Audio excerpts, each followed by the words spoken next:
In today's TED Talk presentation, we'll be going over the topic of poverty. In terms of content, first me and Gio will do an overview of poverty in the US and UK and also examine the mental health impacts of poverty. Then Moshe, Israel, and Ben will talk about the use of technology to capture data on poverty and survey populations, as well as the history of this technology. Now, for an overview of poverty in the US and UK. The United States has high poverty compared to other rich democracies, including Europe and the United Kingdom. And in David Brady's paper, Poverty Not the Poor, he found that there are high rates of poverty for immigrants and minorities, as well as single mothers. He makes a very good analogy in his paper, tying poverty to a game of musical chairs. And he says, a scarcity of chairs, which can be thought of as good jobs, not the individual's quickness at seizing a chair, which can be thought of their inherent behavior, can explain why someone is left without a chair, therefore the poor. A political explanation would say that there is not so much as scarcity, but there is a distribution problem. Rather than too few chairs, one person is lying across and hoarding three different chairs, therefore leaving the poor without as much. The United Kingdom has many areas that have suffered large amounts of structural unemployment, with residents having little opportunity to receive better quality employment and cycling between low quality, unstable jobs.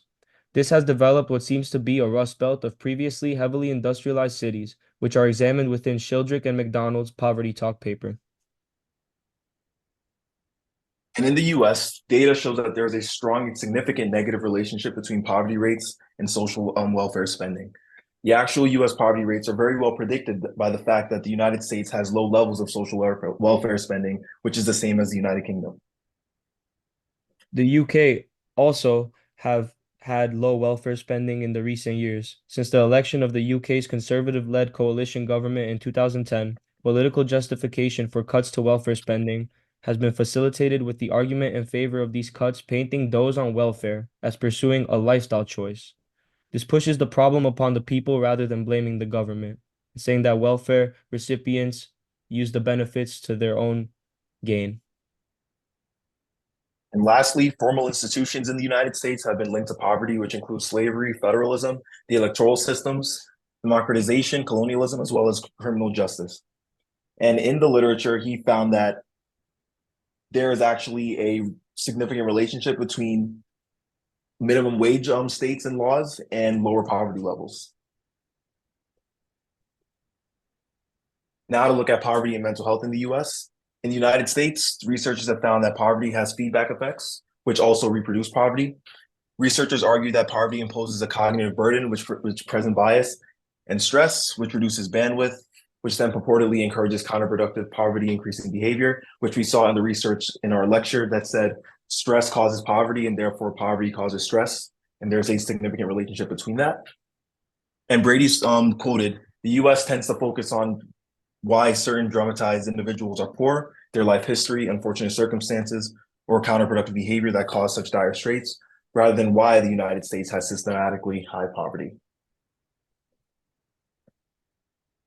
Now to look at dramatized poverty and its social effects within the UK. In Britain, despite its rediscovery of poverty in the 1960s, many of those living in comparatively impoverished circumstances do not view themselves as poor. This is due to those living in poverty comparing themselves in absolute rather than relative measures of poverty. It also has to do with the contemporary prejudice held against Britain's working class due to the image surrounding the undeserving poor, created by the UK government surrounding those who abuse the welfare system to their benefit. Interviews conducted in Poverty Talk show the mentality of the impoverished within Middlesbrough. In 2004, Middlesbrough was ranked 11th out of 354 cities for its proportion of its population living in the top 10% of the most deprived people in the country of the United Kingdom. These people, surrounded by those struggling with similar hardships, do not see themselves as in poverty, however, rather saying that despite having the occasional struggle, they always manage for themselves. This has to do with the denial of poverty in the relative sense, with them looking at extreme examples of absolute poverty within third world countries and basing the comparison off that. The tabloid press have added to this negative image surrounding those who abuse the welfare system to their benefit, running regular features on dole scroungers and benefit cheats, timed neatly with the government's program of welfare cuts.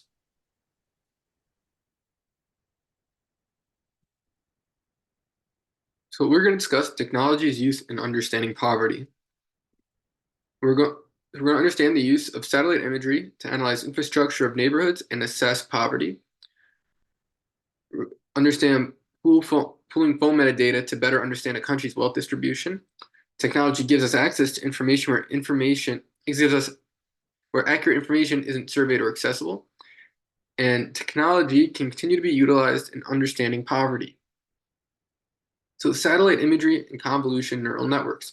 In the paper Poverty from Space, the researchers used satellite imagery for studying the economic well-being of the Grama Niladhari region of Sri Lanka. So the region was picked due to an abundance of satellite imagery, while collected data was scarce.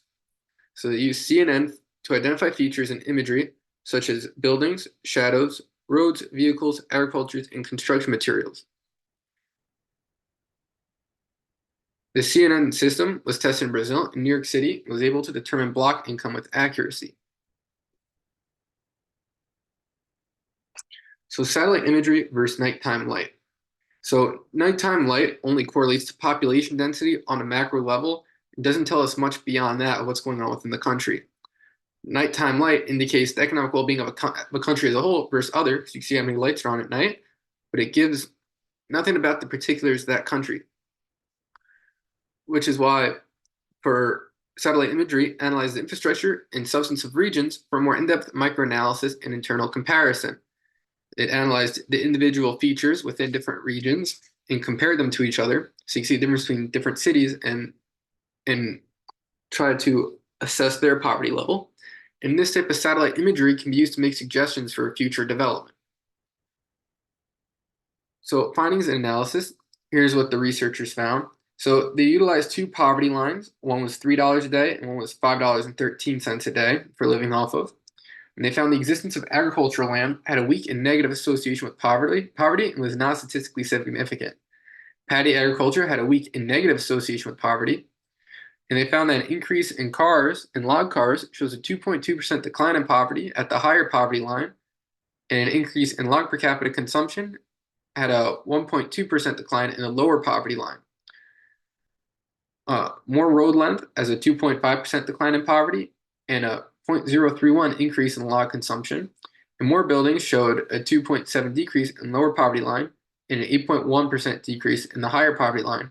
So more urban development, urban sprawl such as road and buildings, shows a decline in poverty and a rise in consumption. And vegetation led to a decline in poverty in both lines.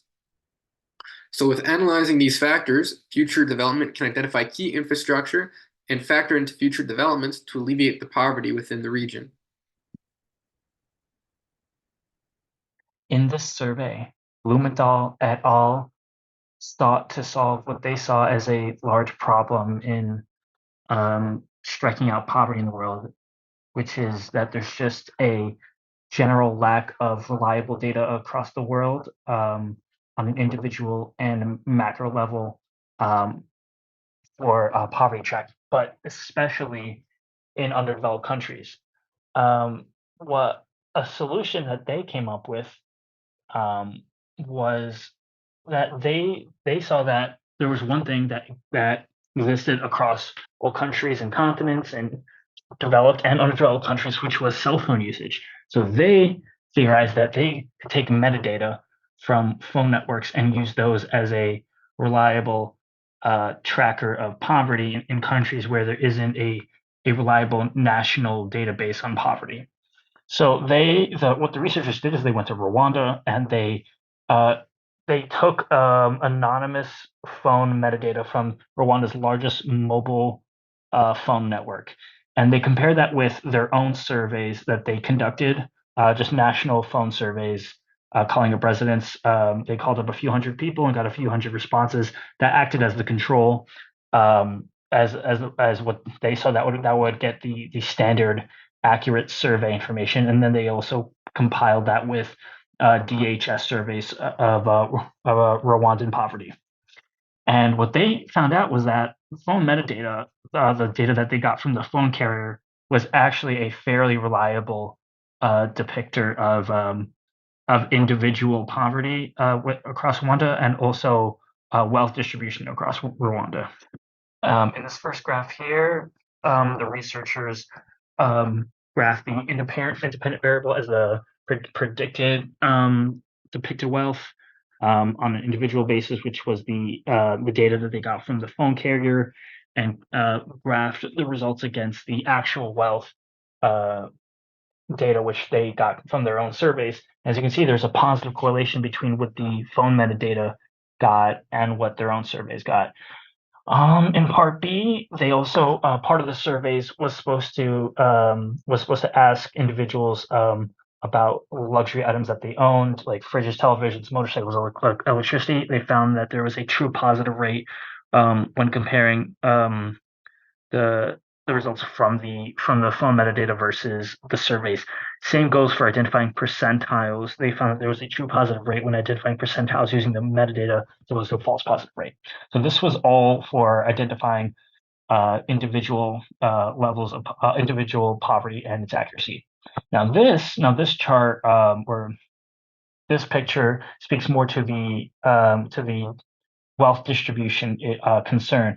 The image on the left is wealth distribution of Rwanda according to the phone surveys and the surveys done by the researchers and the DHS. And on the right is a wealth distribution map constructed from the phone metadata that the researchers collected. And as you can see, there's almost no discrepancy between the two, indicating that phone metadata can accurately act as a predictor of wealth distribution in areas where it is expensive and time consuming to collect such data using national surveys.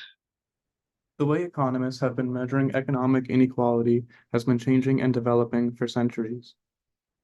Within all countries, household surveys are the most common way to estimate income inequality and changes in wages across percentiles of the distribution. Household surveys often come with discrepancies that make it difficult to obtain coherent evidence when measuring poverty, inequalities, and growth. Economic models can make these discrepancies much more apparent.